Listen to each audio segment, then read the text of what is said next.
Muy queridos amigos de nuestro canal ABC Prodin Provida, una vez más, sean bienvenidos a este video que hemos preparado para ustedes con el tema de siendo imagen de Dios en familia, imagen de Dios en familia. Y para esto estamos aquí con nuestra querida Rosalba González, con la que vamos a tratar este tema. Rosalba, adelante. Jordi, un saludo muy cordial para ti y desde luego para todos los que nos acompañan en este programa. Esperamos que lo que tú y yo podamos hablar y compartir sobre este tema que me parece tan importante, vayamos también siendo imágenes de Dios al transmitir esto. Claro que sí, Rosalba, porque esa imagen de Dios es algo que llevamos desde que empezamos a existir y es algo que no nos podemos arrancar, ¿no? Entonces, Rosalba, empecemos, si te parece. Ser imagen de Dios en familia. ¿Qué nos puedes decir al respecto? Podemos empezar diciendo, Jordi, que a veces conocemos y muchas veces repetimos que somos seres creados a imagen y semejanza de Dios, pero olvidamos con mucha frecuencia el significado de esta afirmación. Y, y es que por haber sido creados a imagen de Dios, el ser humano tiene la dignidad de persona. O sea, no es solamente algo, es alguien capaz de conocer y amar. Y ahí empezamos nosotros a definir elementos que nos hablan de la semejanza de Dios. En la libertad podemos nosotros conocerlo, amarlo. Podemos entrar también por ser imagen de Dios en la comunión con otras personas. Para quienes profundizan o quieren profundizar este tema, podemos remitirnos al catecismo y a partir del numeral 66, pues ahí también tenemos toda una información sobre lo que significa ser imagen de Dios. Así es, Rosalba. Y esta imagen de Dios que nos da la dignidad, como tú muy bien dices, a veces parece que ser imagen de Dios es una cosa ahí abstracta, etérea, que, bueno, algo que dice la Biblia, ¿no? No, no, no, este ser imagen de Dios que nos da la dignidad es también pauta moral, o es lo que va a indicar la pauta moral en la vida de la persona humana, ¿no? Es bueno todo aquello que no atenta contra la dignidad humana o al menos o que favorece esta dignidad, ¿no? Y todo aquello que atenta contra la dignidad humana será incorrecto. Y en ese sentido, la dignidad que nosotros poseemos es un don y una tarea, entiendo. Como tú bien dices, Rosalba, nosotros no nos hemos dado la dignidad. No es una conquista nuestra, o sea, es un don de Dios. Pero así como es un don, es al mismo tiempo una tarea para todos y cada uno de los seres humanos. ¿En qué va a consistir esta tarea? En el respeto de la dignidad humana, que no va a ser otra cosa que buscar y tratar de ser imagen de Dios en todas y cada una de las circunstancias en las que nos podamos encontrar. Muy bien, Jordi, porque eso me hace a mí recordar que a veces cuando hablamos de imagen siempre buscamos como un espejo. A ver qué tal está Sí, nuestra imagen. Y sí, a sí, sí. veces, y a veces como que nos sentimos orgullosos cuando alguien habla del apellido nuestro, entonces somos hijos de papá fulano de tal o de mamá fulana de tal. Pero olvidamos la grandeza de ser hijos de Dios, de tener esa dignidad de ser hijos de un creador, que como dices tú, no solamente nos crea, sino que va entregando y en eso vamos nosotros saboreando la dignidad de Dios, porque vamos entendiendo cuál es el llamado de Dios para cada uno de nosotros. Vamos entendiendo esa ley natural inscrita en el alma de cada persona y que nos permite conocer el rumbo, el camino, si lo estamos haciendo bien o si lo estamos haciendo mal, pero bajo la mirada de Dios. El problema es que nos identificamos con una imagen muy humana y olvidamos la imagen de Dios, que es la que realmente guía el camino de todo ser creado por Él. Por eso dices tú, todos somos creados por Dios. Por tanto, todos somos imagen de Él. Y porque esta imagen comienza desde el primer momento de la creación. Esto no se va ni desarrollando, ni ampliando, ni nada con fuerza humana. No, es el Señor el que va trabajando en nosotros. Fíjate cómo desde la cuna empieza esa comunicación de los hijos con los padres, y es esa imagen de Dios que abraza en amor fraterno, ¿verdad?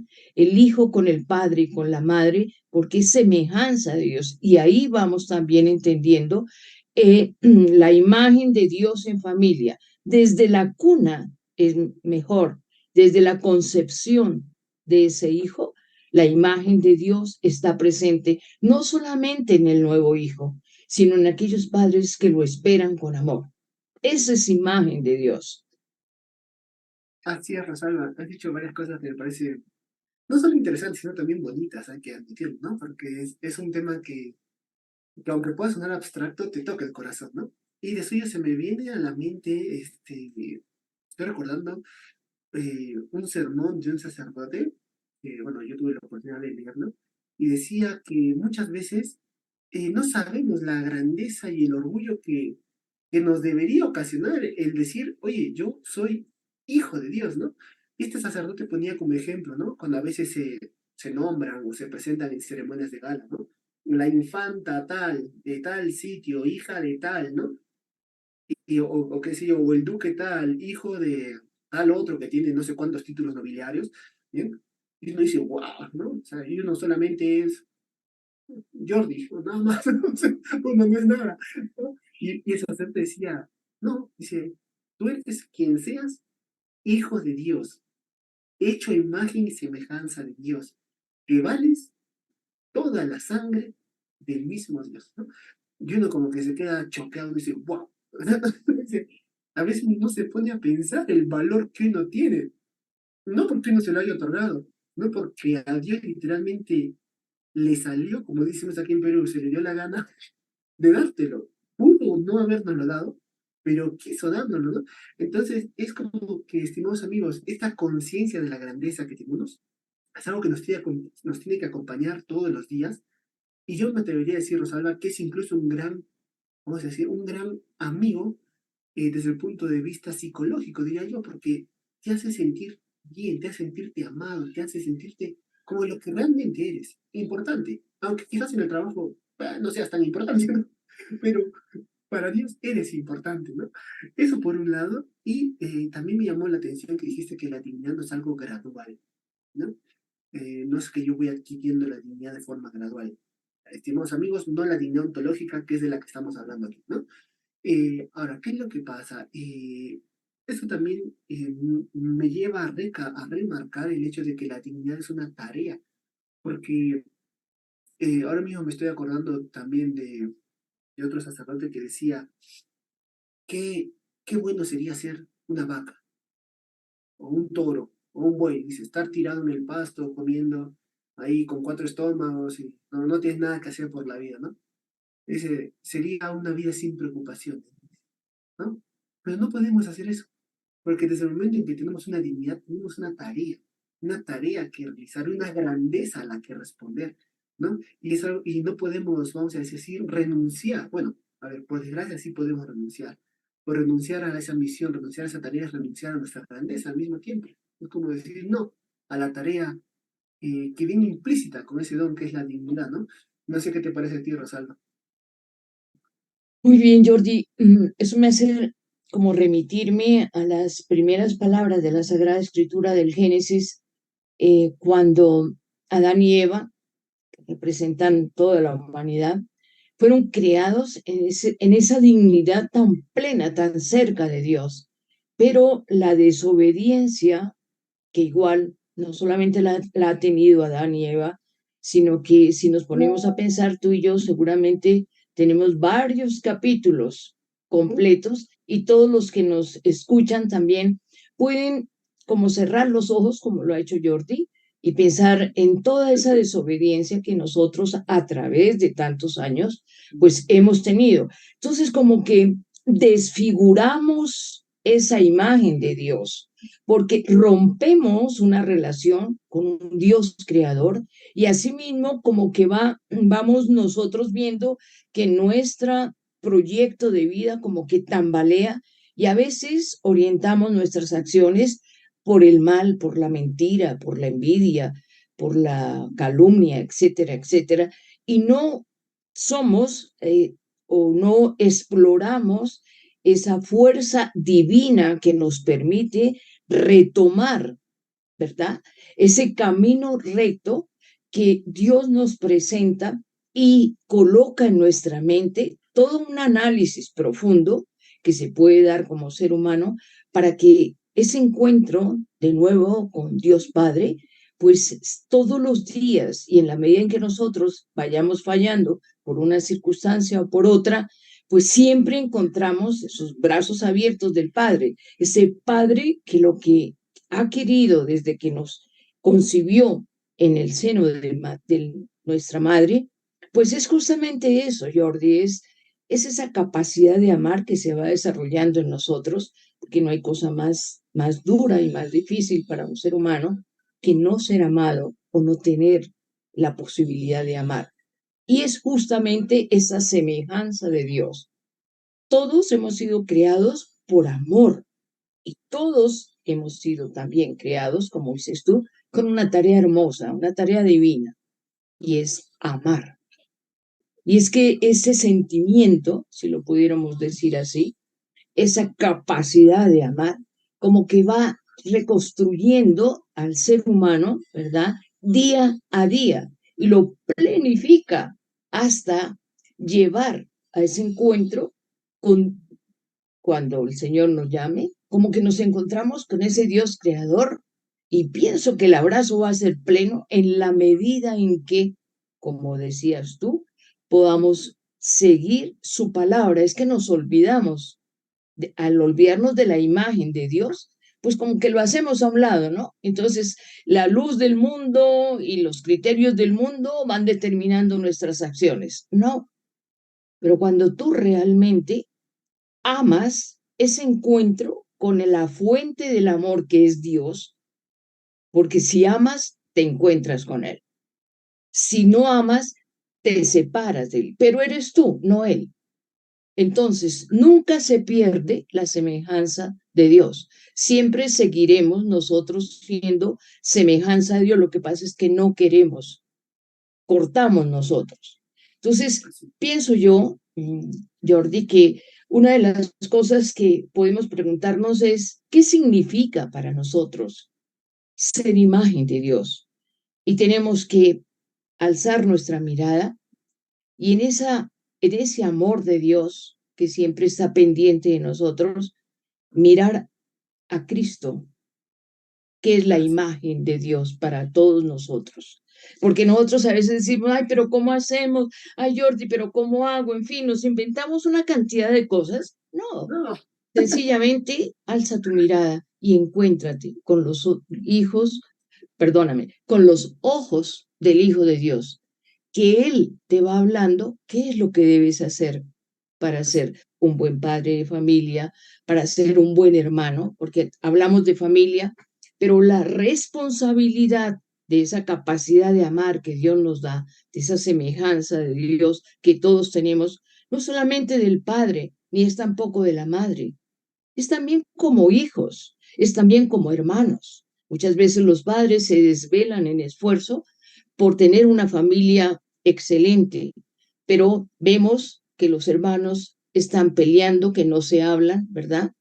O que se centran en papá, mamá y mi hermano, ¿verdad? Y el tío, el abuelito, quedó fuera del concurso y no nos damos cuenta de esa necesidad que tienen estas personas también por ser imagen de Dios. Es que todos, esto es lo que debe quedar en nuestra mente, todos somos imagen de Dios y por tanto todos necesitamos del amor de Dios que nos comunican los otros y también en ese amor que recibimos, como que abrir nuestro corazón y entregar el amor de Dios a los demás. Cierro, Salva. Bueno, has dicho muchas, muchas cosas. No creo yo que logre Perdóname todos que me extienda. recapitular todas. No, no, no, excelente, excelente. Y de suyo, bueno, has dicho varias cosas, ¿no? Génesis, la capacidad de amar, ¿no? Y el ejemplo de Jesucristo, ¿no? Y me parece muy, muy interesante volver al Génesis, ¿no? Porque en el Génesis yo creo que encontramos el fundamento de el título del tema que nos ocupa el día de hoy, ¿no? Que es siendo imagen de Dios en familia, ¿no? Dios cuando creó al ser humano lo creó en una familia, un matrimonio, ¿ok?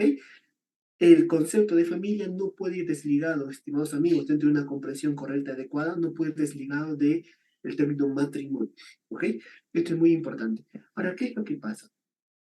Cuando Dios creó el matrimonio, ¿ok? Y esto también nos lo va a enseñar, nos va a repetir Juan Pablo II, es que el matrimonio tiene la peculiaridad, y digo peculiaridad porque solo el matrimonio lo tiene, de ser imagen de la Santísima Trinidad.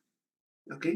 Como Juan Pablo II dirá, el matrimonio es la forma concreta que Dios tiene de enseñarnos aquí en la tierra cómo es su vida de amor dentro de la Trinidad. ¿Ok? Dice, es lo más, vamos a decir, lo más práctico, quizás lo más concreto que Dios pudo hacer para enseñarnos cómo Él se ama a sí mismo. En el matrimonio Dios quiso reflejar eso. ¿Ok? Entonces, queridos amigos, el matrimonio es, como también recalca el Papa Francisco, y es un don solo del matrimonio, es imagen de la Trinidad, ¿ok? Que se va a componer, vamos a decir así, por varias personas que a su vez, de forma individual, también son imagen de Dios, ¿ok? Ahora, este ser imagen de Dios, ¿no? ¿Dónde se alcanza? Porque como hemos dicho, es un don y una tarea, ¿no? Se alcanza en la vocación que Dios nos haya dado. Puede ser la vocación a la vida familiar, la vida laical, la vida consagrada, qué sé yo. Pero es justamente en el amor, ¿ok? En esa fecundidad que da la entrega, es en esa fecundidad donde nosotros nos hacemos, si te podría decir, más imagen y semejanza de Dios. Porque aquí tú ya me dirás, Rosalba, qué es lo que piensas. La fecundidad a la que está llamado el ser humano no es solamente una fecundidad humana, una fecundidad de engendrar hijos, cosa que está bien cuando se habla del matrimonio, ¿no? Pero la fecundidad a la que todo ser humano está llamado, esa es la fecundidad espiritual, la fecundidad de una entrega, ¿no? De suyo se dice que el primer acto fecundo del matrimonio no es en el lecho nupcial, el primer acto fecundo del matrimonio es ese sí acepto por el que se crea una comunidad de personas, ¿no? Y una fecundidad espiritual es algo que todos podemos tener. Yo puedo ser fecundo en la relación con mi amigo, tratando de llevarlo hacia Dios o tratando de que entre los dos corrijamos algún defectillo. Eso ya es una fecundidad espiritual. Y es allí donde realmente estamos amando. ¿Ok? Porque amar es llevar el bien para la otra persona, hacer el bien a la otra persona, aunque no sea mi cónyuge. Aquí no necesariamente, en este ejemplo que estoy poniendo, no necesariamente me estoy limitando a la conyugalidad. Porque como tú muy bien dices, Rosa, si bien es cierto que matrimonio es padre, madre y familia, hijos, ¿ok? Eso no tiene que impedirnos ver la necesidad de amor, ¿ok? Y la vocación de entregarnos nosotros como familia también a ese tío, a ese primo que quizás está necesitado. No de que le leas el evangelio, ¿ah? No de que te pongas a hacerle un sermón de las 7 palabras. No, no, no, de forma humana entregarle a Dios, ¿no? No sé qué piensas tú al respecto, Rosario.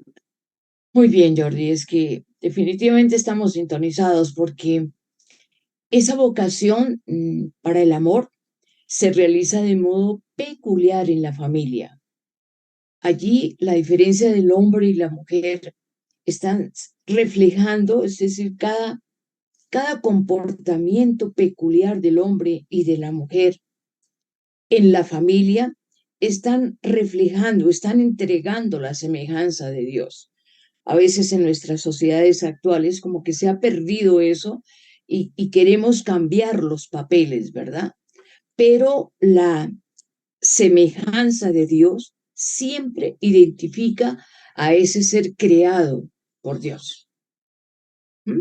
Entonces puede que a veces la sociedad nos diga que hay familias conformadas de una forma o de otra, es la sociedad, pero lo que realmente te vivifica una existencia como hijo de Dios es esa sabiduría también que el Señor te va colocando para poder guiar a tus hijos, para poder comprender a la esposa, para poder ampliar ese corazón y romper fronteras en el hogar nuclear y salir también a amar no solamente a las personas que también llevan nuestro apellido, sino a aquellas personas que son hermanos y que conforman también la gran familia de Dios. Es que nosotros nos vamos cerrando, ¿verdad? Por intereses propios, pero el que recicla, el que te extiende la mano para solicitar una moneda y poder desayunar o almorzar, es también tu hermano. Entonces es vivir esa familia de Dios amándonos como Dios nos ama. Es lo que dices tú, es que es una vocación plena que el Señor nos da y no es mendigar amor, es entregar amor, es donación de vida, ¿verdad? No a cambio de nada, que es a veces como nosotros amamos. Te amo, pero tal cosa. Si te tomas la sopa, te amo, si no, no. El amor de Dios y el llamado de Dios a amarnos en la sacramentalidad del matrimonio es justamente eso, donarnos plenamente. Así es, Rosalba. Y ahora que estamos hablando del ser imagen de Dios en la familia, se me viene a la mente, queridos amigos, que ya lo hemos dicho en otro programa, pero creo que vale la pena recalcarlo, ¿no? Lo que pasó en el libro del Génesis, ¿no? Cuando nuestros primeros padres pecaron, eh, se dice que la serpiente engañó a Eva, ¿ok? Pero no se dice que haya engañado a Adán. Se dice que Adán sabía lo que hacía, ¿no? Ahora, ¿qué es lo que pasa? Dice que fue un amor desordenado de Adán hacia su mujer lo que le llevó a preferir a su esposa sobre el mandato que Dios le había dado, ¿no? Y por preferir a su esposa por encima de obedecer a Dios, al final terminó por haciéndole daño a su misma esposa, ¿no? Lo que dicen algunos comentaristas es que si Adán, vale, Eva hubiera comido, Eva ya había comido del fruto prohibido, vamos a ponerlo así, ¿no?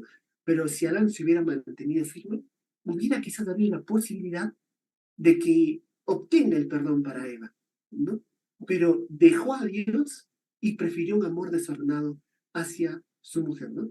Y aquí se deriva una reflexión preciosa, ¿no?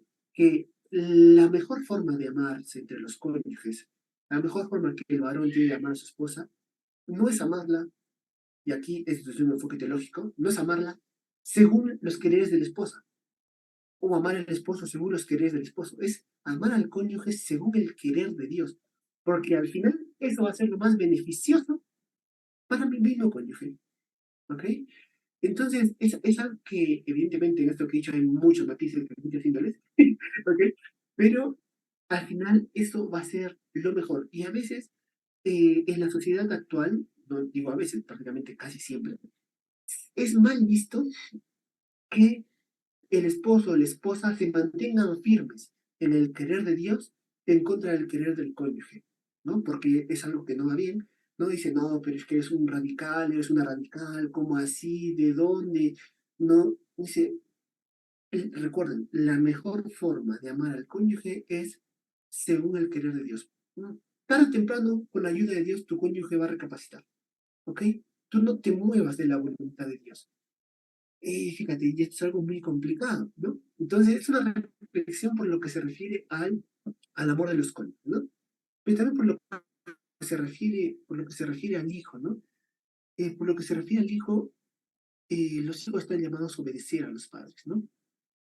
Y esta tarea tiene que ser facilitada por los mismos padres de familia, en el sentido de que la exigencia de obediencia siempre tiene que ser coherente, siempre tiene que ser hacia el bien, no hacia caprichos o hacia tonterías, porque de lo contrario la obediencia pierde su sentido, pierde su valor, ¿no? Estaríamos delante de un fanático simplemente, ¿no? Entonces, y en esto creo yo que es ejemplo heroico, no solo heroico, sino hasta divino, nuestro Señor Jesucristo, ¿no?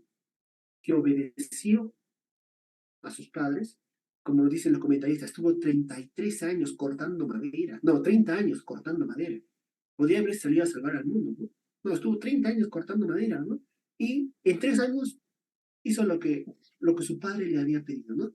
Entonces yo creo que por lo que se refiere al ser imagen de Dios respecto a los hijos, la obediencia es algo que nos va a caracterizar, porque es lo que caracterizó al Hijo de Dios cuando se encarnó. No sé qué opinas tú, Rosana.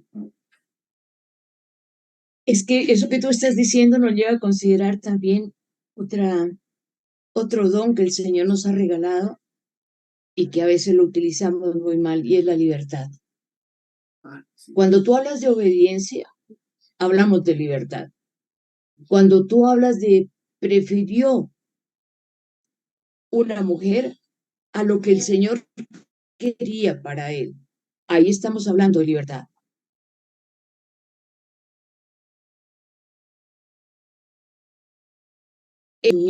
¿Verdad? Todas estas posibilidades que tenemos de no solamente aprender a leer y escribir, sino profundizar en el conocimiento, algunos en unas áreas, otros en otras áreas, pero de todas maneras, ese llamado es para que podamos, como hermanos, construir la gran familia de Dios en la labor a la cual hemos sido llamados. Y ahí está la libertad. Es otro don que configura la semejanza de Dios. Dios no ha querido imponer cosas, nos muestra el bien y el mal, nos da capacidad para entender eso, pero tú eliges.